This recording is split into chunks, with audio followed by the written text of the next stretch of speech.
Pizza भाजी वाली।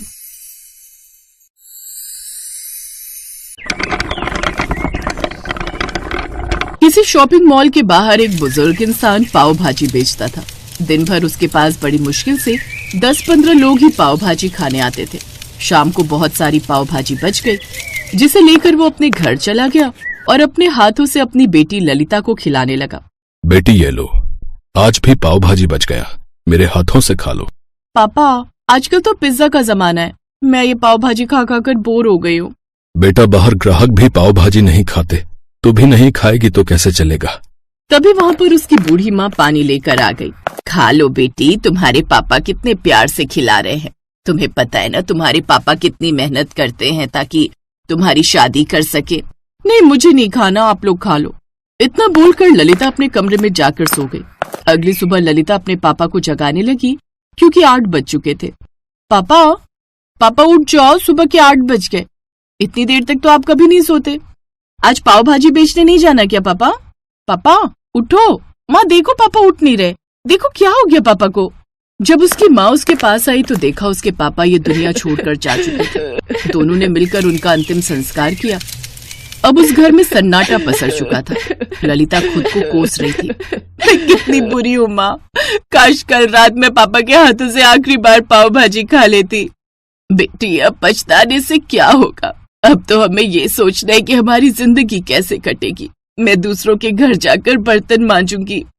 नहीं माँ, जवान बेटी के होते हुए आपको दूसरों के घरों में बर्तन मांजने की जरूरत नहीं है। पापा की जगह मैं पाव भाजी बेचूंगी। उसी दिन से ललिता उसी फुटपाथ पर ठेला लगाकर पाव भाजी बेचने लगी। फिर एक रोज, आज इस शॉपिंग मॉल के अंदर जाकर देखती हूँ। शॉपिंग मॉल के अंदर पहुंची तो वहां पर बहुत बड़े बड़े लोग थे। घूमते घूमते वो पिज्जा स्टॉल के पास पहुंच गई, जहां पर बहुत ही खूबसूरत खूबसूरत लड़कियां पिज्जा बेच रही थी। तभी उनमें से एक लड़की ममता बोली, तुम तो वही हो ना जो हमारे मॉल के बाहर पाव भाजी बेचती हो? तुम्हारी औकात कैसे हो गई हमारे पिज्जा स्टॉल के सामने आने की? मैं तो खुद अपनी दुकान चलाती हूँ, तुम लोग तो यहाँ नौकरी करती हो। अरे जितना तू कमाती है ना, उससे 3 गुना ज्यादा हमारे यहाँ पर सैलरी है, चल भाग यहाँ से। ललिता अपनी आंखों में आंसू लिए घर वापस आ गई। दोनों माँ बेटी पाव भाजी खाकर सो गई। तो अब वो हर दिन उसी मॉल के सामने फुटपाथ पर पाव भाजी बेचा करती थी, पर उसके पास बहुत ही कम ग्राहक आया करते थे।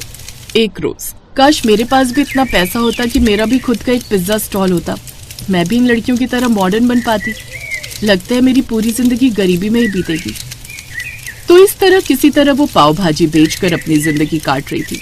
फिर एक रोज कुछ लड़के उसके ठेले पर आए और बोले, अरे आप सुबह से लेकर शाम तक यहाँ पर पाव भाजी बेचती रहती हो, पर आपका पाव भाजी खाने तो कोई आता नहीं।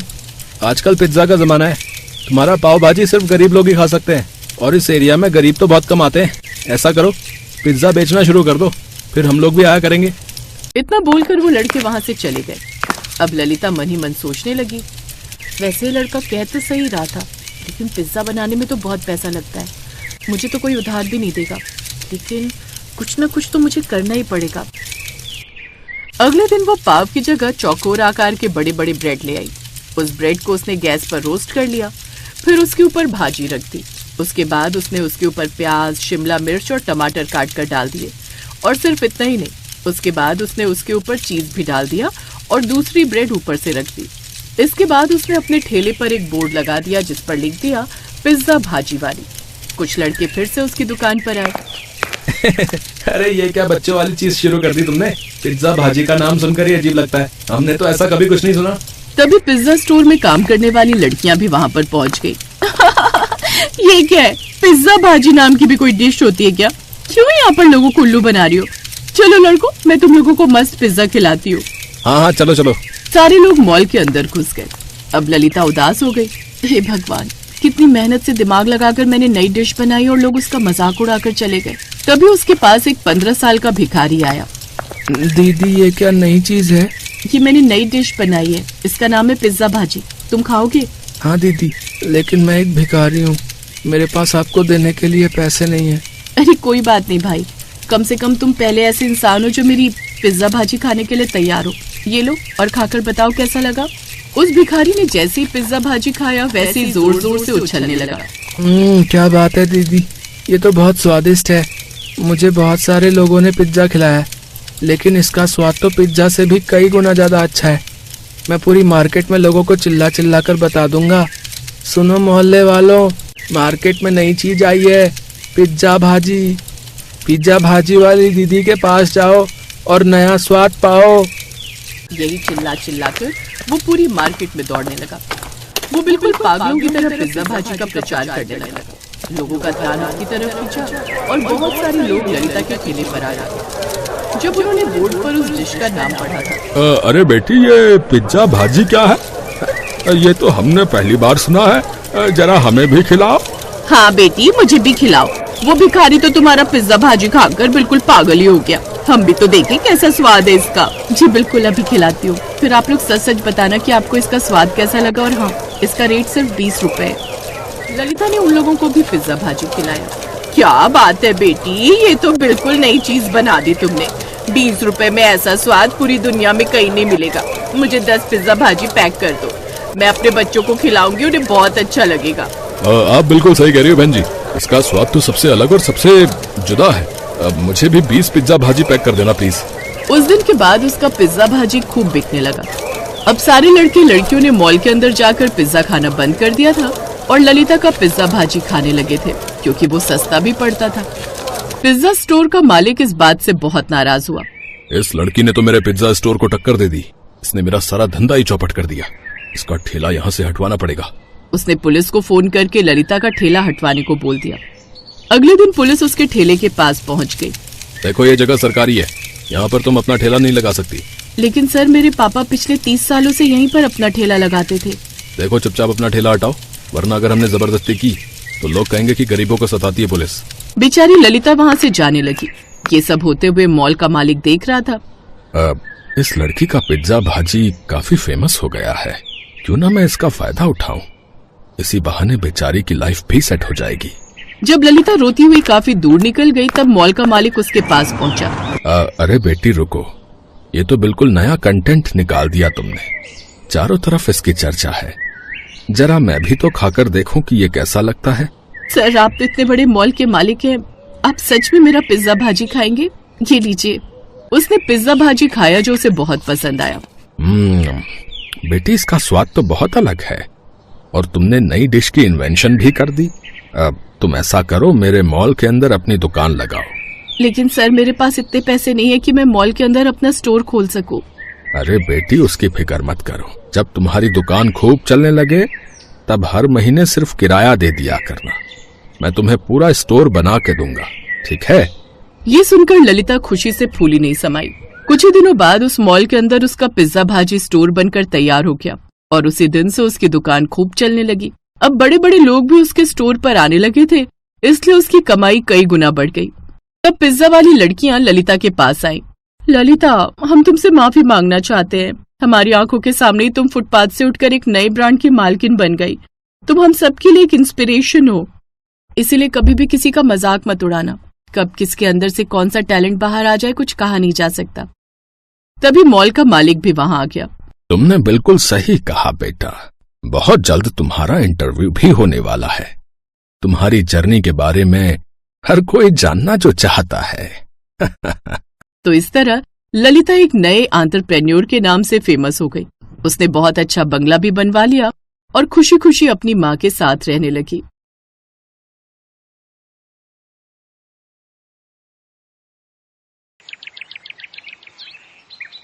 शहर के भीड़ भाड़ वाली बाजार में एक छोटी सी ठेली थी, जहां हर शाम एक महिला पानी पूरी बेचने आती थी। उसका नाम था सीमा।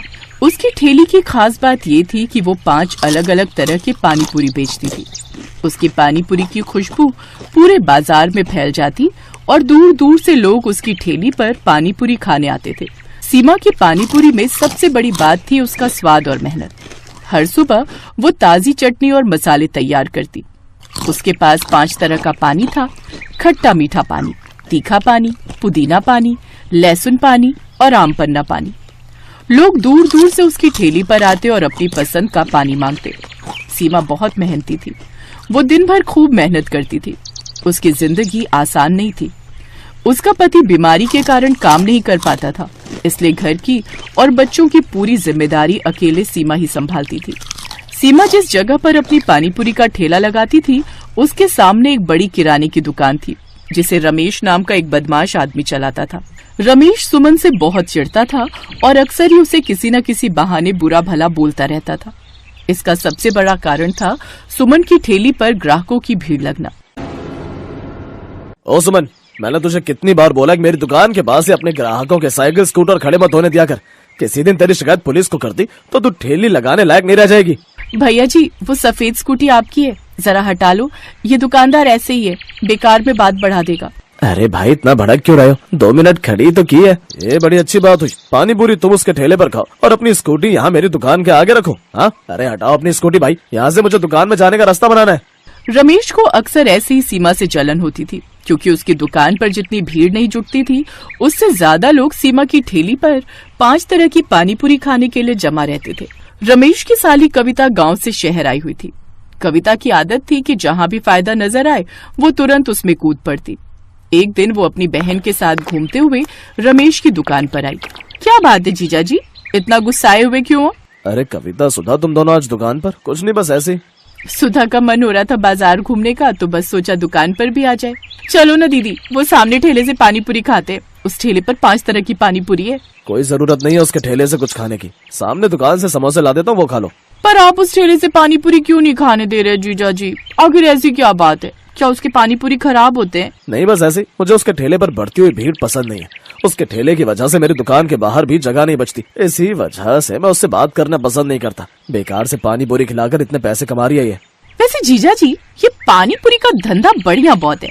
अच्छे खासे पैसे कमा लेती हो कि ये पानी पूरी वाली। और क्या, मैं तो इनको भी कई बार कहती हूँ कि तुम भी इसी तरह का कोई काम खोल लो। पता नहीं, ये दुकान पर बैठते हैं, यहाँ तो कोई कमाई ही नहीं होती।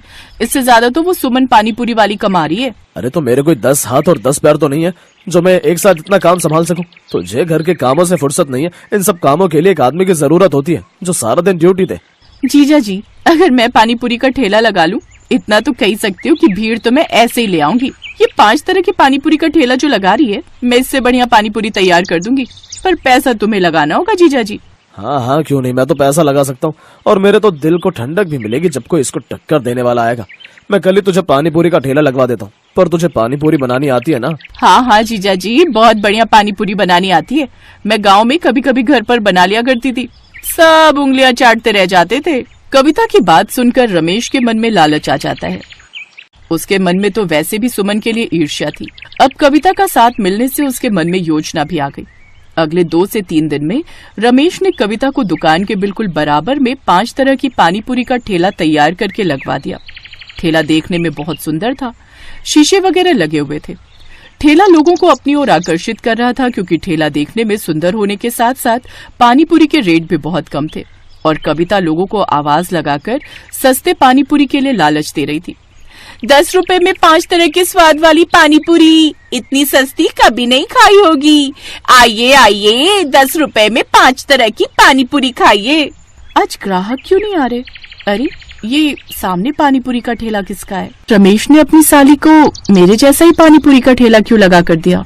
किसी और चीज का भी तो लगा सकता था। कहीं न कहीं इसकी वजह से मेरे ग्राहक बहुत कम हो गए। अब रमेश की साली कविता की बिक्री बढ़ गई और सुमन की बिक्री पर असर आ गया।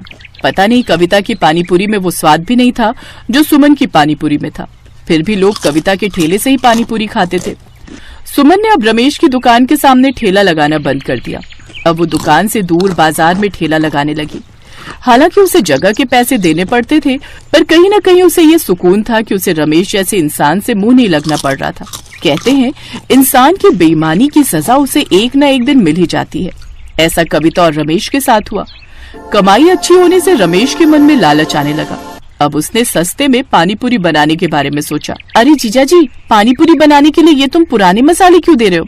इस सूजी और आटे में तो कीड़े चल रहे हैं। अरे कविता, मेरी प्यारी साली, ये सब हम जैसे बेईमान पानीपुरी वालों की ट्रिक होती है। हम वो नहीं है जो महंगा सामान लाकर घाटे में कमाई करें। मेरे से कुछ पानीपुरी वाले यही सूजी और यही आटा और बिल्कुल यही मसाले लेकर जाते हैं और आराम से उनकी पानीपुरी बिकती है। अभी तक तो उन्हें कोई शिकायत नहीं आई, इसलिए अब हमने भी यही आइडिया अपनाया है। सस्ते घटिया मसाले और आटे से बढ़िया पानीपुरी तैयार करनी है, इसमें हमारा मुनाफा है। वैसे भी ये सब मेरे लिए बेकार है, मैं तो फेंकने ही वाला था, तो सोचा क्यों ना तेरे पानीपुरी के ठेले के लिए इस्तेमाल कर लूं। समझ में आई अब?